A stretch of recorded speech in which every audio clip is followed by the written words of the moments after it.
Guys, it's me, it's Queen Osset Haru, and thank you for joining me for another wonderful edition of Ask an Aquarius. If you haven't already, please hit the red subscribe button and smack the bell. Okay, guys, so a woman sent me a message the other day that I thought was very profound because a lot of people have asked me this question. I've had this discussion many times. So I thought it was profound to bring it to you guys today in case you were wondering about it and wanted to hear my answer. She said to me that she had a death 2 years ago. It was one of her loved ones, one of her family members. And she said it was her grandmother, and they were very, very close. She died 2 years ago, and my subscriber feels like she's been grieving too long. She said to me, Queen, what's a normal amount of time to grieve? And I said to her, first of all, you have to understand something. There is no amount of time to grieve. If somebody dies, if you have a divorce, if you break up with a lover that you particularly cared about, any kind of grief, any kind of situation that brings you grief, there is no amount of time to grieve. So I can't say, okay, 3 years and you should be done. 15 months and you should be over it, I can't really say that because there is really no set time. And when I Googled it and read what the psychologists had to say, they said exactly the same thing. But many of them did give us a roadmap to go through that could be helpful. So I'm going to give it to you guys. Many of them agree that there are 7 stages of grief. And they say in these 7 stages that some of the times the stages go in a linear fashion, and some of the times they get twisted, as you're getting ready to see from the examples. But these are the stages that many of us go through. And the psychologists say it doesn't matter how long it takes you, as long as you're actively moving through each stage. If you're stuck on a stage, then that's when you need to work, maybe see somebody or talk to a grief counselor, because you need a little bit of work in that area to move on to the next stage. The first stage of grief is shock. So if somebody dies, or if you realize you have to get a divorce, or if your wife leaves you, the first day is like shock. You're like, especially death. Death is a really big shock because usually when somebody dies, unless they were sick or something was going on with them that's prolonged, it's usually like out of nowhere. You're like, what? So-and-so died? Like to me, I'm always like, what? So it's usually that shock. Or if you figure out your husband's cheating or your wife left or something like that, it's usually instantaneous and you're just in the moment like what happened? Now, with cheating or problems like that, usually you knew something wasn't right. So your intuition was at least giving you a hint. Whether or not you were listening is a different story. But with death, a lot of times, we don't even get the heads up. It just happens and we got to deal with it. So in the shock phase, it says that we can be paralyzed by hearing this horrible news. Then we move on to stage 2. Stage 2 is denial. So it's like trying to avoid it. Like, no, this person isn't dead. No, they didn't do this. No, my husband didn't leave. He's on his way back home. He just needed to blow off some steam. No, my wife, isn't, gone, whatever the case is. No, this person isn't gone. No, my soulmate and I are never going to see each other again because they decided to move across the ocean because they want to follow their pursuits or whatever the case is. So the second stage is denial. You just kind of deny it to yourself. And until you're faced with it, you're at the funeral, you're at the divorce, court, you're there, then you can't deny it anymore. Then people usually go into anger, the third stage. Now, in this stage, people are frustrated and they have all this bottled up emotion that came from the shock and denial and the hurt and everything. So they're angry and they go through this big stage of anger, and you don't know what it's going to look like. It could look like them punching a wall. It could look like them being angry at God. It can look like so many different things. Then they go to the fourth stage, which is bargaining. So they're seeking a way out of this situation. So they try to bargain in any way they can out of the situation. After they can't bargain, because obviously in most cases you're not going to be able to bargain, depression sets in. And that is our 5th stage. The depression sets in because they have now realized the inevitable. And there's nothing they can do about it. Then in the 6th stage, they start the testing.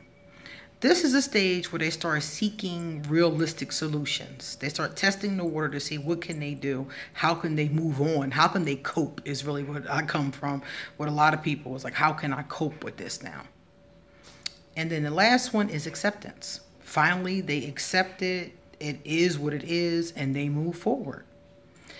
And remember, like I said before, it's not always linear like that. Sometimes you may be in shock and then go to denial, then go to anger, then start bargaining, then find yourself depressed.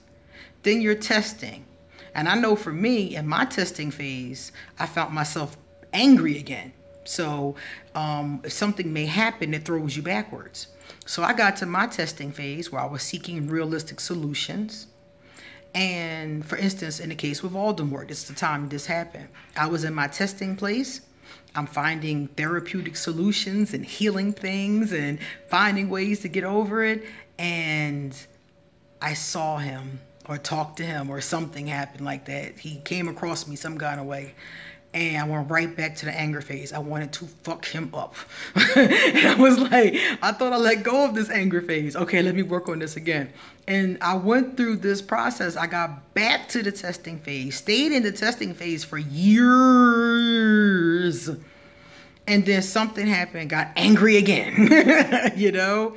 So sometimes you might be stuck going backwards to something you keep thinking that's your past. And then eventually start moving back forward. So I'm not going to say that there's a time period on these 7 stages. As long as you're actively working through them, you'll come to acceptance eventually. Now, one of the things that Medea said this in one of her plays, and I really like this quote. She said, "Grieve, but don't stay there too long."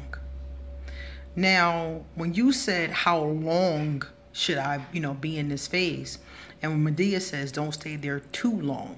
So those two concepts go together because the idea is that no, there's not an amount of time, but if you're not working through the stages, then you're never going to get to acceptance. So you have to look at where you are in the process. If it's been 2 years and you're at testing, you're at a pretty good space. If it's been 2 years and you're at acceptance, you're really at a great space. If it's been 2 years and you're at depression, that's a pretty normal space, But my thing is that are you moving through? Are you doing something about it? Okay, I've identified that I'm in the depression stage, but what am I doing about it? Am I working on it? And that's the part where Medea says, don't stay there too long. Are you working through it? Okay, it's fine that you're depressed, and you can be depressed as long as you want to be. There's no time limit. But if you want to get to acceptance, the best thing to do would be to work on the depression. You were back in the anger phase? Okay, deal with that anger. Scream it out. Punch on pillows. Go to the gym. Get that anger and energy out. Do something productive is my point at that stage to get you to the next stage. And no matter how long that takes, that's fine as long as you're making progress. But if you're at shock stage 1 and it's 5, 6, 7, 8, 9, 10 years later, you're not progressing. So I'm not going to say that that's necessarily wrong, but it just means that it's going to take you a hell of a long time to get to acceptance. So for any of you out there that's grieving anything, any kind of loss, if it's been a loved one, it's been a death, it's been a divorce, whatever you're grieving, look at the 7 stages of grief. This particular one is on Google, and the model is called the Kübler-Ross model, because there's more than one model, but they're all pretty similar. So if you want to look at the Kübler-Ross model, the 7 stages of grief, look at that and see where you are. And if you want to tell me in the comment section, if you're open to sharing, please do. Where are you in your grief process? And as far as your grief process is concerned, are you working on it? That's the only thing I say. I will never give you a time period, but I'm going to say you should be working on it. It shouldn't be a perpetual indefinite state. In 20 years, you shouldn't still be at stage 3. Okay? And that's not to say, like I said, there's a time frame on it. But in 20 years, if you haven't finished the 7 stages of grief, that means you're not working through the process. So it's not bad, it's not wrong, it just means you're not working on it. So if you look back right now and say, you know what, I'm on the anger stage, I'm on stage 3, and it's been 15 years. Get in your mind today to start working through the anger. So that remember, these feelings aren't just frivolous feelings. Something like anger can turn into cancer. It's scientifically proven. It can turn into ulcers. It can turn into heart disease. Stress that leads to something else. So I want you guys, those of you who are grieving, to look at the stages, see where you are, and then make a plan to start progressing through the stages. Don't rush yourself. Just do what I did. 1 step every day. Every day climb 1 step.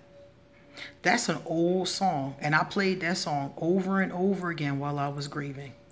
I grieved for a long time. And sometimes I look back on it and I'm like, all that time you wasted grieving, girl. You know? But it was my process. It's where I was at. So don't ever feel bad about your process. Don't feel bad about where you are. Even if your friends are like, damn, you still crying about that? That was 9-10 years ago. Well, it is what it is. You have to work through the stages until you've accepted it, forgiven it, released it. However long that takes. But as long as you're working on it, you're in a good space. If you're not working on it and you're sulking and just settle for depression, just settle for anger, just settle for any of these spaces, if you're not working through it, then you're never going to get done with it. So I would recommend that. Don't look at a time frame, just look at progress. Every day, climb 1 step. The song goes, climb 1 step every day. Okay? All right, guys. If you like this video, please give it a thumbs up and pass it on to somebody else who might be grieving and may need to know about these 7 stages of grief. Likewise, if you would like to send me a love donation, my PayPal will be underneath here. If you want to send me a gift, I'll be extremely happy. My Amazon wish list will be under here as well. If you would like to get a reading done, please email me for an appointment. If you have a question for Asking Aquarius, please email it to me or drop it to me on social media. I am on Facebook, Twitter, and Instagram. Okay? See you guys later.